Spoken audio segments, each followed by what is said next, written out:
Okay, for this video po, alam nyo kasi nanonood talaga ako ng facts first. Ganito, kilala ko yung mga usual guests ni Christian Esguerra dyan. Si Edo Manzanas, si Attorney Barry, yung dating spokesperson ni Leni Robredo, si Alan Herman, yung PR specialist na napakagaling, and si Ronnie Holmes, yung sa Okta, I believe Okta survey yata siya. So, these are the usual guests, and of course, si Cielo Magno. These are the usual guests of Christian Esguerra. And I think he is a very noble guy. And nakikinig talaga siya sa dalawang side na to. Now, ako kasi din, as much as possible, I want to believe that I am a very law-abiding citizen. Okay? Of course, hindi ko naman masasabi na sa lahat ng oras tama yung sinasabi ko, or sa lahat ng oras ako ay perpekto. Pero as much as I can understand the law, I will try to apply it every which way possible. Kaya nakikita nyo yung mga kapatid natin DDS, sa atin sila ngayon. Sa atin sila ngayon. Kasi nga, dinidebunk ko yung mga talking heads ng nagpapakalat nitong ganitong mindset na to. Now, with that being said, panoorin muna natin tong konting snippet na hinanda ko sa inyo. Marami sila. Nasa isang area sila na puro NPA. May nagtanong nga sa Facebook ba't maghihintay ba yung mga sundalo? Tingnan muna nila kung sinong may hawak na baril o kung sino yung nakaumang ng baril sa kanila bago sila magpaputok. Actually, ang sagot doon, oo. Well, eto meron kasing sagot diyan, ang sinagot na kasi lahat to. She is innocent ng AFP, okay? Tandaan natin that etong palit putukan na to happened 12 hours, okay? Sa 12 hours na yon, hindi naman sumuko yung kabilang panig. So ang yung mga militar, they had to go all in, 'di ba? Of course, you have to protect yourself eh. Now, ang sagot niya dapat daw oo. Hindi naman sila nag-stand down eh. Pakinggan natin. and she has no intentions of joining the armed group, then bakit nung nakita siya, naka-rig siya, combat rig, no? Yung vest, kung saan may mga, nandito yung mga magazines. She was armed. She was fighting. Kitang-kita ng mga sundalo natin na lumalaban sila. No? Okay, so again, i-invoke ko dito yung presumption of regularity. Kasi I will not assume that the soldiers who are protecting me is lying, 'di ba? Siguro yung mga kongresista pwede. sila Sara Duterte, sila Boss Martin, pwede ko pang pag-isipan 'yan. Pero yung mga sundalo na nakikipagbakbakan dito, I will never ever assume that they are lying. Gets mo? Kasi dito, pinapalabas nila that hindi commensurate yung ginawa ng sundalo. Ibig sabihin, pumutok lang sila nang wala lang. I do not believe that. Not one bit.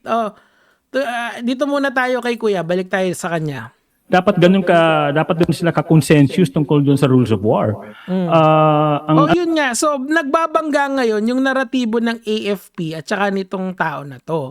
Sinasabi ng AFP, sinabi rin naman niya, siya nagsabi kong, pinanood ko kasi itong buo na to eh. Alam nyo yun. Sabi ko nga sa inyo, I listen to all sides.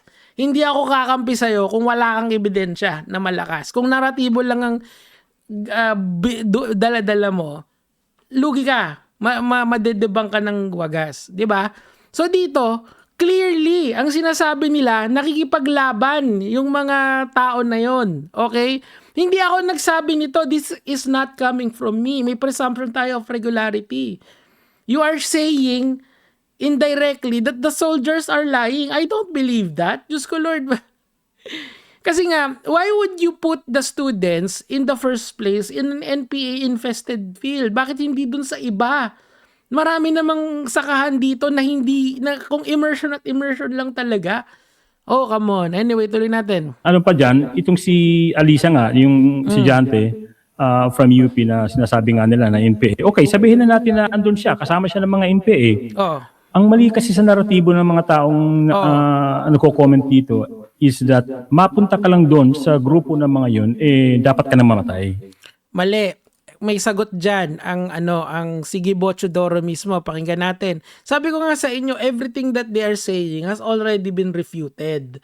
Now, ano yung second step natin? Mag-produce kayo ng mas malakas na ebidensya to debunk itong sila Gibo. I'm trying to help you guys, kayong mga sinasabi na na mali yung mga sundalo.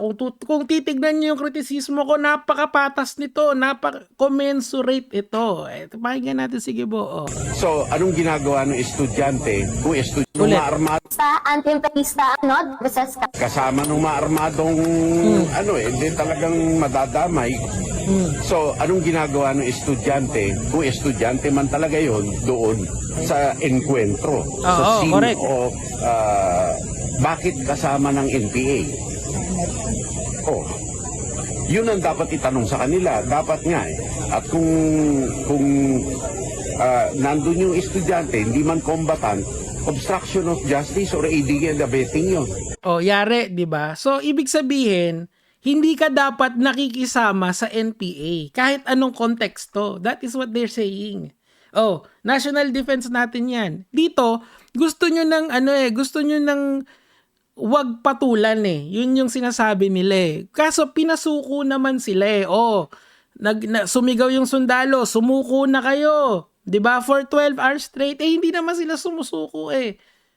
Where is the evidence that says otherwise kasi yun yung kailangan natin dito eh. Hindi natin kailangan ng naratibo eh. Yun yung problema eh. May naratibo kayo, may naratibo yung sundalo. Ang problema, yung sundalo, sa Constitution kami pupunta. Doon ng batayan namin, hindi sa emotions, hindi kung saan man. Grabe. Anyway, tuloy natin to. Pakinggan, so alam nyo na, di ba? So alam nyo na yung point of view nila is mali. Sana ma-invite ako ni Christian Isguera dyan. Dyan ako makikipag-debate, di ba? Ano yun? Mali naman yun. Kasi may mga... Bakit mali? I mean, I'm sure at some point ipapaliwanag ng mga professor or ng UP itself kung bakit nagiging madalas na ang mga estudyante ng mga UP na pupunta ng bundok. Pero oo nga, yun nga, sila nga, di ba sinabi ko na yan last time, hindi ko pa napapanood to dapat UP Diliman is the one responsible for making these people go to the mountains. Hindi kasi wala talaga siyang sense man. Like, kung immersion lang yung at saka ganito na lang, let's say gusto nilang mag-immerse doon sa NPA-infested area. Bakit hindi sila makipag-coordinate doon sa militar na gusto nilang makita yung buhay sa baba? 'Di ba? Kasi the journalist, for sure, nakikipag-coordinate yan sa militar doon para hindi sila putukan. 'Di ba? Pwede naman yun eh. Yung mga... Pero etong mga estudyante na to, baka nga galit sila militar eh. Kasi nga, nagkakaroon ng phenomenon called... nag-empathize sila doon sa cause nung makakaliwa. Totoo lang, naiintindihan ko naman in the strictest sense of my intellectual capacity to understand why people go to the mountains. Because the system is fucking bullshit talaga naman talaga. Kaso nga lang, yung constitution natin, if isasabuhay mo siya, meron naman tayong remedy sa mga ganon. Di ba? Katulad ng eleksyon, dun palang panalo na tayo eh. Wag tayo magboto ng political dynasty. Yari ang mga yan. Kaso hindi, that does not really happen here. So why are we fighting? Tapos ngayon na may nangyari doon sa kabataan, ang sama-sama na naman ng militar. Teka lang talaga. Wait lang talaga. Pag-usapan natin yan sa konteksto ng katotohanan, hindi sa feelings natin. Di ba nga nasa facts first ka? What are the facts? Ito, ang nagkukwento dito, yung sundalo, and according to our constitution, may presumption of regularity. Di naman politiko yung mga nagkukwento eh. Mga sundalo mismo eh. Anyway, tuloy natin. kasama yan sa pag-aaral. Hindi ba naman pwedeng sabihin na aralin mo lang yung isang bagay na conveniente sa'yo? Nalala mo, Christian Silio. Pero safety first yan, di ba? May risk yan eh. Pag pumunta ka sa NPA-infested area, what will happen? Di ba? What is going to be the case there? There is a ano na lang wag na doon sa wag na doon sa eksaktong nangyari doon. Kunyari lang may nandun ka sa NPA infested area. Tapos doon ka nag-aaral, naanuan ka, napotokan ka ng ligaw na bala. Nangyayari 'yon. That is possible kasi nandun ka sa area of probability nung mga ganong bagay. Anong mangyayari? Todas ka.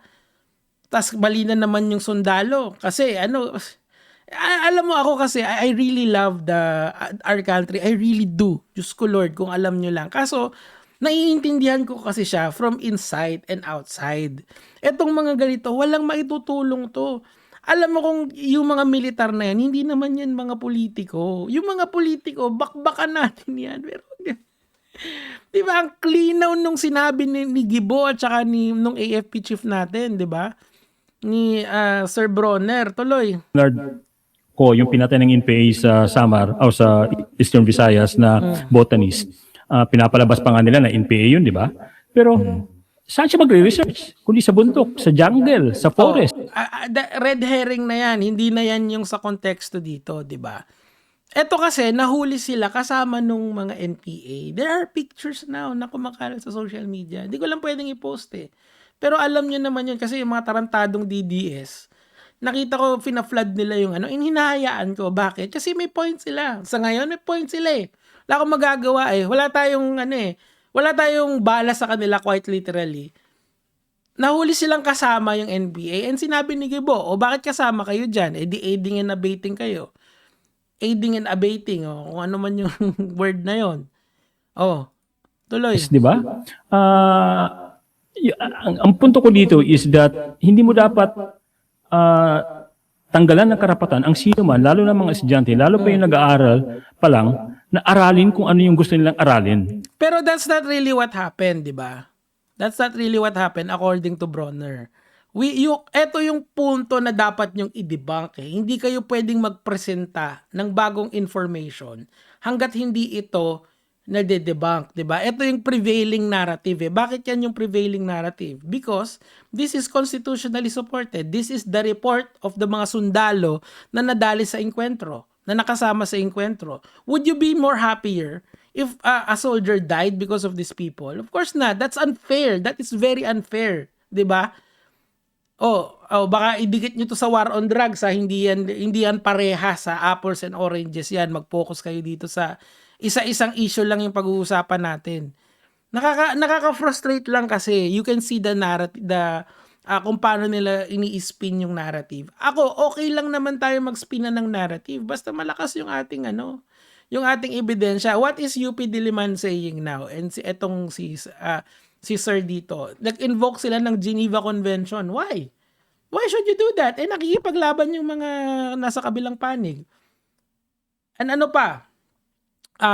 They are also trying to invoke yung they are also trying to say na kailangan daw ng human rights na impartial na investigation. Okay, go. Pero kailangan natin ng prevailing narrative. And the prevailing narrative right now is the words of the soldiers, the report of the soldiers. They are supported by the Constitution via the presumption of regularity.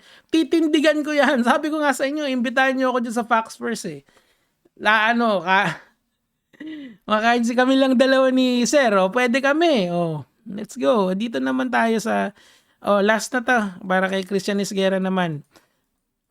Actually, banood kayo ng Facts First talaga. Sobrang ganda talaga nung format niya. Magawa Yeah, thank you. Sige, sorry. If I'm not mistaken. Okay, kita-kits po tayo mamayang 9 sa mga detalye patungkol sa kanilang bank transactions. Ay, hindi. Wala pala siyang last word. Kasi usually si Christian Esguerra, meron siyang closing remarks. Pinagsalitaan niya lang si Kuya. 'Di ba? Pero ako, ang sana makausap ko rin si Kuya kasi gusto ko talaga tong debate na to Kasi alam niyo naman ako, bias din naman ako, obviously. Pero pag sa mga ganitong bagay, I would really like to talk about it ng mas malaliman. Kasi maganda yung mga punto ni Kuya. Nag-invoke pa ng Geneva Convention. Pero tandaan nyo, kung pumuputok yung kalaban, ano na lang to, wag na Geneva Convention, common sense na lang. Pag pinuputokan ka ng kalaban, pumalag ka. Obviously, ang kwento ng sundalo, ito. Ang kwento nyo, ito. Ano yung totoo? Siyempre, yung report ng sundalo via presumption of regularity. Pero, kung meron kayong ibang kwento, ilabas nyo sa social media. There are already photos of the person na may battle gear. Tapos, kasama niya yung mga ibang mga ibang kabataan na may hawak-hawak na barel. Doon pa lang GG na eh. Anyway, yun lang naman po yung sa akin for today. Gaya mga lord.